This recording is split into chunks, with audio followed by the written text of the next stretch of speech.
और बाजार मांग सारणी, ठीक ना। इंडिविजुअल डिमांड शेड्यूल और मार्केट डिमांड शेड्यूल। यह क्या है कि हम लोग जैसे इंडिविजुअल डिमांड शेड्यूल को कैसे समझते हैं, जैसे राम एक व्यक्ति है, ये इंडिविजुअल सिंगल पर्सन है, ठीक ना। राम्स डिमांड मैंने लिखा है, ठीक है। ये प्राइस है, मान लो कि ये एप्पल है, ठीक ना। एप्पल का मार्केट प्राइस क्या है, 10 रुपये, 8 रुपये, 6 रुपये, 4 रुपये, ठीक ना। ये डिफरेंट प्राइस है, ठीक ना। 10 रुपया, 8 रुपये, 6 रुपया, 4 रुपया, ठीक है। अब राम का जो इकोनॉमिकल कंडीशन है, मतलब उसकी जो अपनी आर्थिक स्थिति है, उस स्थिति में या उसका जो फैमिली बजट है या इंडिविजुअल बजट जो राम का है, ये राम से डिमांड है ना। तो राम 10 रुपये जब एप्पल का कीमत है मार्केट में, तो वह 4 केजी परचेज करता है। कितना करता है? 4 केजी करता है। ये केजी है, ठीक है। अब बाजार में उसकी कीमत 8 रुपये हो जाती है, तो इस कीमत पर राम 6 केजी का डिमांड करता है, ठीक है। फिर कीमतें घटती है और 6 रुपये हो जाती है। अब राम 8 केजी का डिमांड करता है, ठीक है। और जब कीमत 4 रुपये हो जाती है तो राम उसका 10 केजी का डिमांड करता है, ठीक है। अब इसी सेम प्राइस पर दूसरा व्यक्ति अलग अलग, जैसे मैंने कहा कि समाज में आर्थिक स्तर जो है वह अलग अलग है, ठीक ना। तो अगर हम श्याम डिमांड कर दें, यहाँ श्याम डिमांड, तो अब ये 10 रुपये पर 2 केजी खरीदता है, 8 पर 4 केजी खरीदता है, 6 पर 6 केजी खरीदता है और 4 पर 8 केजी खरीदता है, ठीक है। अब राम का जो डिमांड है वह 10 पर 4 केजी का है, बट श्याम का डिमांड कितना है? 2 केजी। ये किस पर डिपेंड करता है? इनकम लेवल पर, ठीक है। एक ही वस्तु को लोग अपने अपने इनकम लेवल के अकॉर्डिंग खरीदते हैं। कोई व्यक्ति 2 केजी, 4 केजी, 5 केजी दूध मंगाता है अपने घर में बच्चों के लिए, कोई व्यक्ति सिर्फ बच्चे के लिए आधा केजी ले रहा है।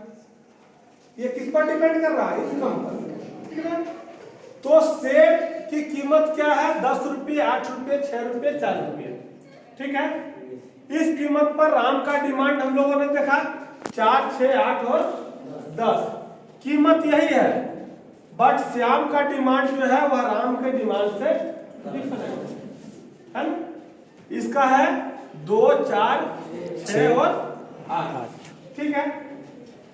तो एक व्यक्ति जब किसी वस्तु के विभिन्न मूल्य स्तर पर उस वस्तु की जितनी जितनी मात्रा क्रय करता है, यदि उसे हम इस तरह से प्रदर्शित करें तो इसको हम लोग सारणी करते हैं, ठीक ना। चूंकि एक व्यक्ति के डिमांड को दिखाया गया है, इसलिए यह क्या है? व्यक्तिगत मांग सारणी है। सिंगल और इंडिविजुअल पर्सन का जो डिमांड है, किसका डिमांड है? राम का डिमांड। यहाँ किसका डिमांड है? राम का डिमांड, ठीक ना। तो राम एक्स वस्तु को, या तो हम लोगों ने नाम दिया है कि एप्पल को इस कीमत पर 10, 8, 6, 4 पर इतना इतना मात्रा खरीदता है। उसी एप्पल का मांग श्याम जब करता है तो इस क्वांटिटी को परचेज करता है, 2, 4, 6 और 8, यानी 10 रुपये कीमत पर 2, 8 रुपये कीमत पर 4, 6 रुपये कीमत पर 6 और 4 रुपये कीमत पर 8। अब ये मार्केट शेड्यूल कैसे बनेगा? इसको और इसको दोनों को जोड़ देंगे, ठीक है। मान लिया जाए, क्योंकि बाजार में सभी उपभोक्ताओं द्वारा खरीदी जाने वाली वस्तुओं की मात्रा का आकलन करना मुश्किल है, ठीक है। तो हम यह मान लेते हैं कि बाजार में 2 उपभोक्ता है, राम और श्याम, ठीक है।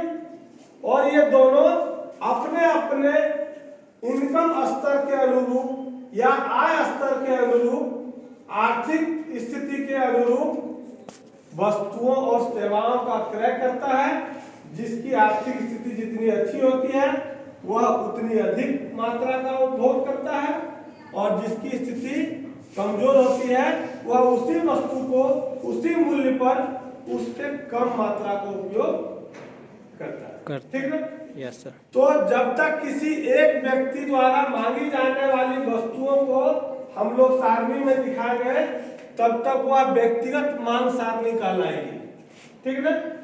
लेकिन राम के तरह श्याम भी, श्याम के तरह मोहन भी, मोहन के तरह सोहन भी अलग अलग जो मात्राएं क्रय कर रहा है वस्तु का, उन सभी मात्राओं को जब हम सारणी के माध्यम से प्रदर्शित करेंगे तो उसको हम लोग बाजार मांग सारणी या मार्केट डिमांड शेड्यूल कहते हैं।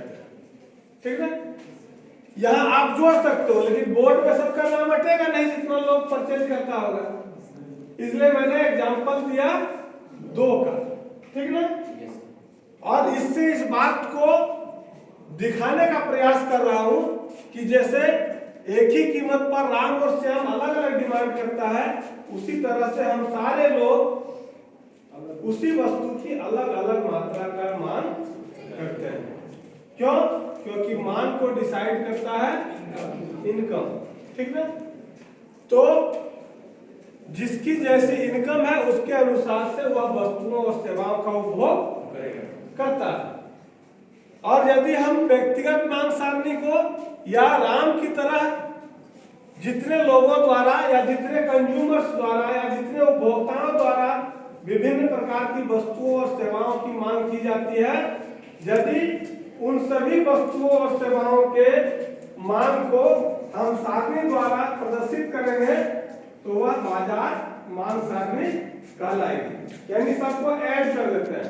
इंडिविजुअल में केवल एक व्यक्ति का डिमांड होता है और बाजार मांग सारणी में सभी लोगों द्वारा मांगी जाने वाली वस्तुओं की विभिन्न मात्राओं को हम एक साथ जोड़ देते हैं और वह मात्रा बाजार मांग सारणी कहलाती है। यानी एक्स वस्तु का उस दिन जो भी टाइम पीरियड होगा उस वस्तु का मान इतना हुआ।